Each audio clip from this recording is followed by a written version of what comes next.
welcome back to another video. I actually recorded this, but then I paused it in the middle and then like it didn't keep on going. So I'm gonna redo this. But here we go. So it's completing the square with substitution with trig substitution. So it's really interesting. Sorry. I did my homework today, and this was one of the questions that we were dealing with, and it just blew my mind. Okay, so you can see here that this form, right, it looks like trig substitution, but it's not in the right form. It's not in the right form where it's like a squared minus x squared or any of the forms that we see here on the left, right side. And this is the time where we have to use completing the square. And I'm going to show you how completing the square works. Okay, so let's watch closely. This expression here, inside the square root, let's rewrite it so that the minus is outside so that we have positive x squared. And this is going to be minus 28x. And then to complete the square, what we do is we take open parentheses, this x is not squared anymore, minus half of this coefficient. So half of that coefficient would be 14, all of that squared. And then we minus whatever the square of this is, right? So we minus, for example, square of 14 is 196. So then we minus 196. Doesn't matter if it's plus 14, hey Jay. Doesn't matter if it's plus 14, we still minus the square of 14 because plus and minus all square into a positive. And then if, for example, this expression had like a plus 5, what you do is you'd minus the square of minus 14. So then that's still minus 196 and then plus 5 afterwards. So that's how completing the square works. But in this case, it doesn't have this 5. So let's take it out. And so this is the expression that we get. And let's put the minus back in. So that's going to turn into 196 minus x minus 14 squared. And then this is what our equation is going to look like. Integral of the square root of 196 minus the whole of x minus 14 all squared over this dx. And that is now in the form of a squared minus not necessarily x squared, but it's in the form of u squared. So it's going to be a substitution, and it's going to be similar to one of our things on the right side here. One thing to note is that you only do completing the square. What I found is you only do completing the square when there is no possible way that you can do a squared minus x squared.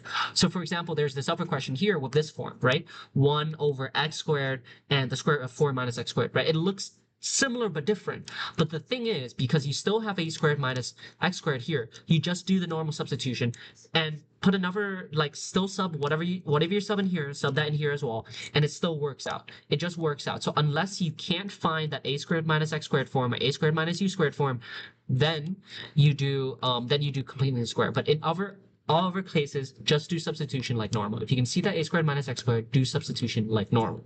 But anyways, let's get back to this. So now we can see that this is just in the form of a squared minus something squared. It's not necessarily x squared, but it's like u squared. A squared minus u squared, where a is like 14 squared and u is equal to x minus 14, right? So this was the first step that blew my mind. You had to complete the square. But the next step is you can just let u, let's say u is equal to minus 114, and all of this is squared, right? U squared is it. Well, you can just let x minus 14 equal to, in this case, is 14 sine t, right? In this case, you're still going to sub in that sine into this whole thing and square it, and it's still going to work out, which is really nice. So the differentiation of this is dx of this, that's still just normal, like that's going to be dx1, right? But 1 is just the thing. So let's just say dx is equal to 14 sine goes into cos t, dt. Okay, and what that's going to let us do is we're going to put all that in. So let's say this is now the integral of 196 minus, okay, cos, we're subbing 14 sine t into it because that's x minus 14, 14 sine t. And so what we have is now x minus 14.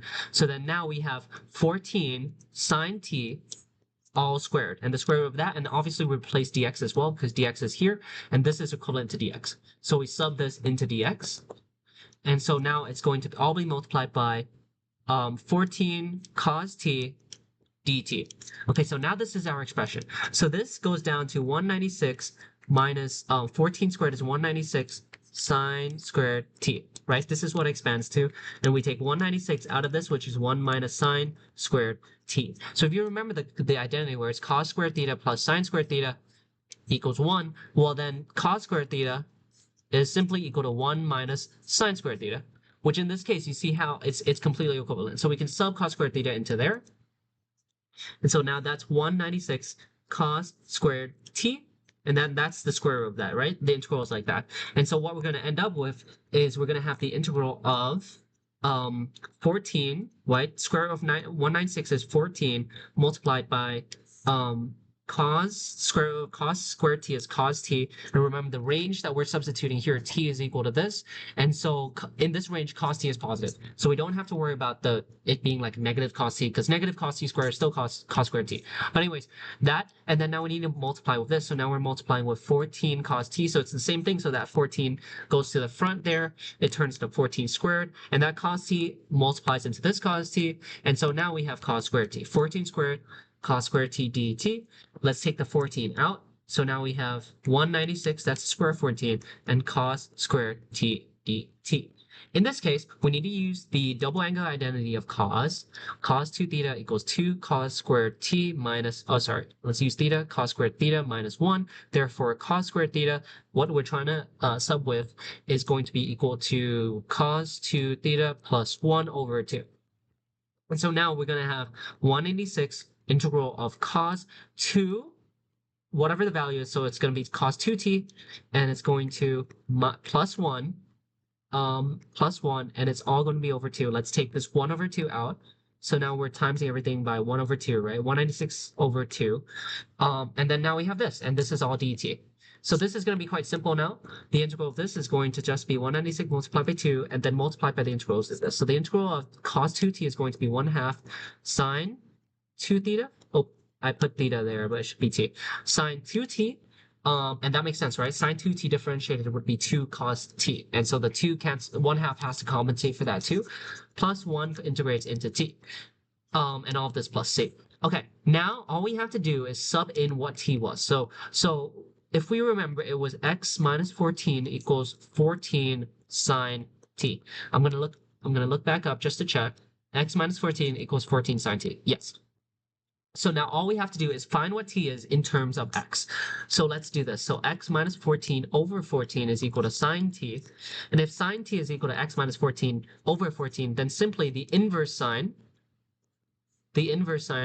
of x minus 14 over 14 is going to yield us t.